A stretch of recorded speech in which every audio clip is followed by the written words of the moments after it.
Travailler ensemble, collaborer, coopérer, tellement plus appréciable que de travailler seul. Collaborer et coopérer sont deux notions différentes, Phil, même s'il s'agit dans les deux cas de travailler en vue d'un objectif commun. Quand des individus collaborent, ils s'organisent pour être performants, chacun indépendamment des autres. Quand ils coopèrent, la performance se mesure à l'échelle de l'organisation. Chacun œuvre à la réussite de l'ensemble. Parlons plutôt de coopération alors, car la réussite du collectif est ma priorité.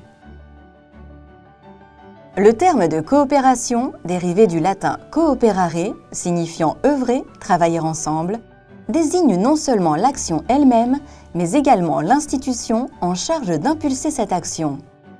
Nombreuses sont les définitions données à la coopération, celles-ci renvoyant d'abord à un état d'esprit et à un mode de comportement. En ce sens, j'imagine que la coopération vient gratter, piquer chacun des coopérants dans la connaissance profonde de lui-même. Car pour œuvrer durablement avec les autres, encore faut-il savoir œuvrer avec soi-même. Mais la coopération vient toucher également la pluralité des modes de fonctionnement, des organisations, et tout cela dans un cadre administratif, voire juridique. C'est exact, Phil. Des multiples définitions du vocable, il en ressort que la coopération est un mode d'organisation sociale permettant à des individus ayant des intérêts communs de travailler ensemble en vue d'un objectif général. Elle se manifeste sous des formes diverses, informelles entre individus, au sein de structures économiques telles des coopératives, des associations ou entreprises publiques ou privées, au travers de comportements d'économie solidaire ou tout simplement via Internet, qui se présente comme un ensemble de réseaux et de communautés imbriquées. Kofi Annan, prix Nobel de la paix en 2001, déclarait à l'époque que la seule voie qui offre quelque espoir d'un avenir meilleur pour toute l'humanité est celle de la coopération et du partenariat. La coopération progresse effectivement dans les entreprises et dans nos modes de vie. Elle s'établit au sein et parfois entre des organisations de façon plus ou moins durable, entraînant un partage de ressources et des actions concertées.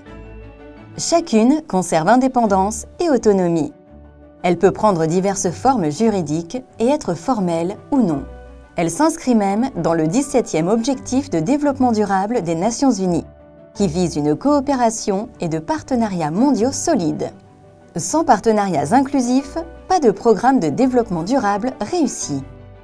Je suppose que les entreprises se regroupent de façon à former des ensembles nationaux capables de lutter plus efficacement contre la concurrence.